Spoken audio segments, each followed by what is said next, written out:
Hello, hello. So, testing season, right? So much to say. Just wanting to give an overview of some things to consider, the last couple of ways that test anxiety can show up, and some ways to deal with it because that's most helpful in this time. So just in case you're wondering, is this really that big of a deal? Some research, even prior to COVID, some research showed that up to 40% of school-age children exhibit some form, some type of anxiety, whether that's the physical, that emotional. And then we're going to take a peek at the cognitive and behavioral in just a moment.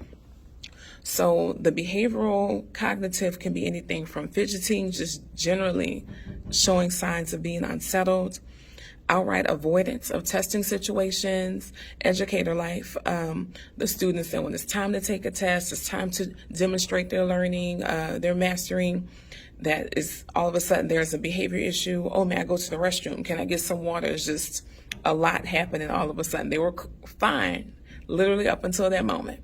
So just outright avoidance of the testing situation or other situations to demonstrate and show you what they've actually learned. And avoiding conversations dealing with and surrounding or connected to testing. I'm glancing at my notes a little bit today. Also, self-doubt and a lot of negative self-talk.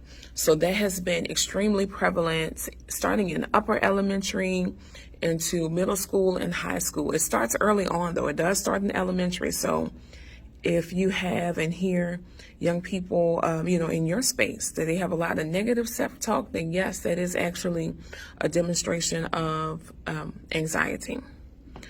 A lot of people, whether, younger or not so young, say that it's really difficult to focus sometimes when they're taking a test. I just blanked out and they just have racing thoughts. It's really hard for them to explain what happened on the test. You ask them what happened, and they really can't explain because they literally checked out and so many of their thoughts have been racing. Some of the reasons people develop test anxiety is poor performance on past tests, lack of preparation, and I have an anecdote about that I'll share another time, but also fear of failure. So for the young people, it's the latter in many cases because they're still kind of at the age where, they're not hopeless. They're not basing all of their upcoming experiences on their past experiences, thankfully. But the fear of failure, and because they're used to this is kind of where the social media mindset ties in as well, because they feel like everything has a paper trail or a digital trail in this case. And so they're literally paralyzed because they're scared to fail. So they just get stuck in their thoughts, literally in their head. So some thoughts for overcoming this test anxiety. A lot of it includes self-help, maybe some strategies for managing stress. But let me be super specific. Managing stress before the test and during the test, because that is when those valleys, those peaks, those mountains rather, and those peaks happen during the test, right before and in the midst. So also building some confidence in their test-taking skills and making sure that young people have solid study techniques as well. So all these things, so a lot of some of the more old school things that, maybe were taught outright and directly, we're getting back to that, and we're making sure we're focusing on ways to merge that into learning, into the general classroom. But parents definitely, assist your young people with these things at home. You can do a lot of Google searches for, again, managing stress before and during an exam, and also building some confidence in those study techniques and those test-taking skills. A lot of the searches for how to manage the stress, you're going to find mindfulness-based stress reduction strategies. So that's becoming more common. People use that word a lot just in general now. That's how common it's becoming. But aside from mindfulness-based strategies, also some lifestyle adjustments. Let me fix my glasses and say this one. So a lot of young people, in terms of sleep, they are not getting adequate sleep, and it is affecting detrimentally a lot of things in their day-to-day interactions, what they're able to retain, what they're able to demonstrate. So yes, we need them to check in those electronic devices.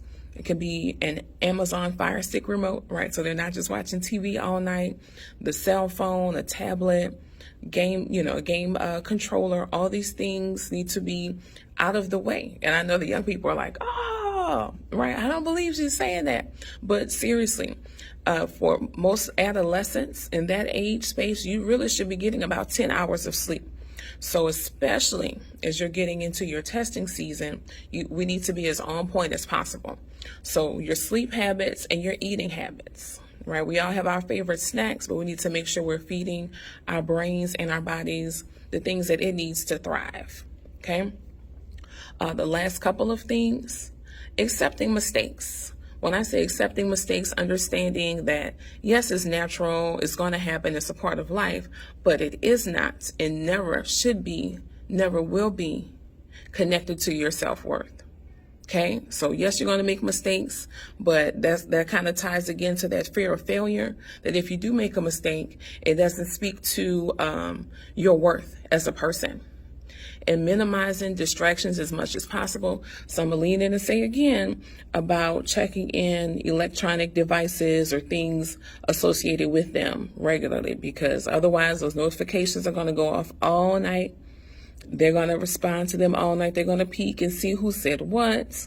So all these things, y'all, we have to minimize those distractions, get some good rest, feed our bodies those good things, practice those mindfulness techniques, review, right, those study habits, different strategies, and all these things help while we're in this testing season. So we'll be back on soon with some day of reminders. But yes, we hope this helps.